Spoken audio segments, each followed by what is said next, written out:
आपकी इच्छा ना हो कि यूं मेरी सेवा करे तो आपको वो लूट रहा है। जहां तक आपकी बार बस आप अपने हाथों से सेवा करने की चेष्टा करें जितनी भी हो जाए, और दान करें अपने हाथ से, अपनी कमाई से, वो आपको ही मिलेगा।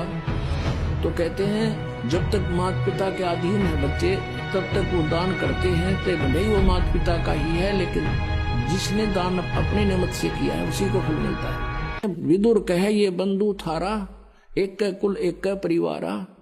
विदुर के मुख पर लगा थपेड़ा और कहा तू तो है पांडवों का चेहरा, तू तो है बांदी का जाया। वहां भीष्म, द्रोण और कर्ण मुस्काया। अपने आत्माओं देखो, इनको महापुरुष कहा करते, मेरा दादा भीष्म नू था, कर्ण ये था, द्रोणाचार्य तो गुरु थे उनके, और गुरु बैठे वहां पर तीनों दांतरे का डन लग गए। जब दुर्योधन ने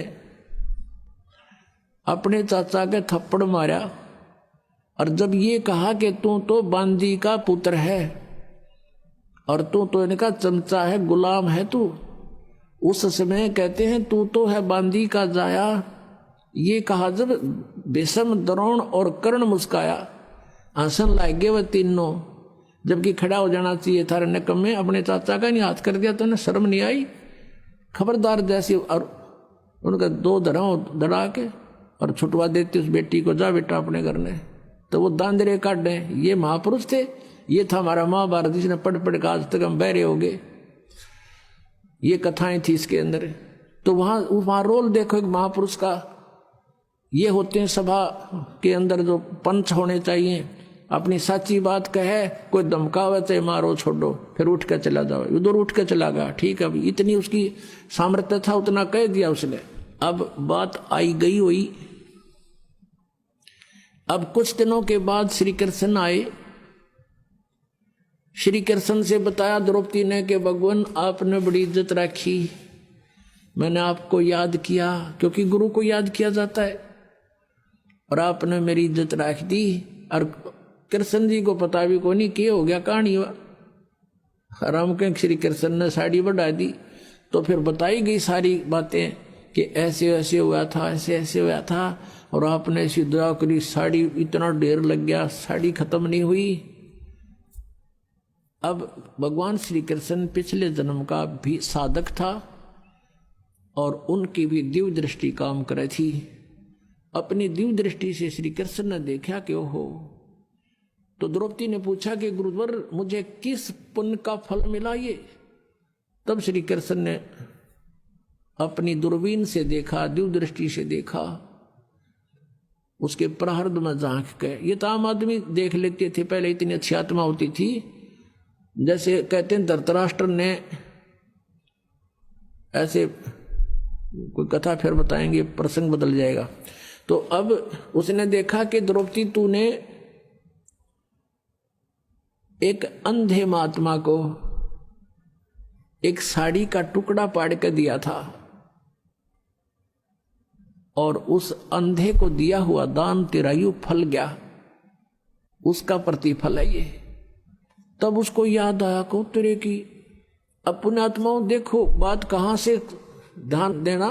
जब वो साड़ी पाड़ रही थी, अपनी राजा की लड़की अपनी साड़ी को फाड़ फाड़ कर डाल रही थी, तो उस समय वो अपनी नौकरानी को भी कह सकती थी कि तू एक साड़ी का टुकड़ा पाड़ के डाल दे महात्मा को, और नौकरानी तुरंत पाड़ के डाल देती। उसको पता था कि राजा की लड़की है, जाते चार देगी तेरे तई नए नए बढ़िया साड़ी।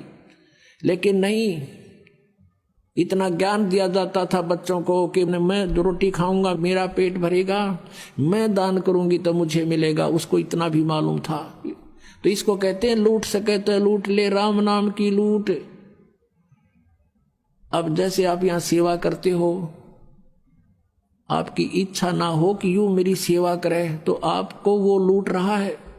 जहां तक आपकी पार बस आप अपने हाथों से सेवा करने की चेष्टा करें जितनी भी हो जाए, और दान करें अपने हाथ से, अपनी कमाई से, वो आपको ही मिलेगा। तो कहते हैं जब तक माता पिता के अधीन है बच्चे तब तक वो दान करते हैं, तो भले ही वो माता पिता का ही है, लेकिन जिसने दान अपने निमित्त से किया है उसी को फल मिलता है। अब द्रौपदी कहती है कि हे भगवान, एक छोटी सी लीर पाड़ के दी थी मैंने, उसका इतना फल मिल गया, इज्जत रख दी मेरी। साड़ी तो देखी जा, लेकिन आज जो मेरी इज्जत रही है उसकी तो कोई कीमत नहीं। तब कहते हैं कि एक लीर के कारण मेरे हो गए चीर अपार, जब मैं पहले जानती तो सबके में देती वार। इसे महापुरुष को और एक इतना दान करने से आज मेरी इतनी इज्जत रही है। यदि मुझे पहले पता लग जाता तो ना जाने क्या न्यौछावर कर देती उस महापुरुष के लिए। तो पुण्यात्माओं, परमात्मा को पता था कि इसका और कोई ऐसा संस्कार नहीं है जहां उस समय इसकी रक्षा हो सके। नाम इसने ले नहीं रखा, क्योंकि रानी बन गई, अंडी पाकेगी, और जब दुर्गति होगी, जब भगवान याद आता है तो इसे दयालु है परमात्मा, ये पहले ही प्रबंध करा देते हैं और कहते हैं गए लग गया फिर जब लग धरती।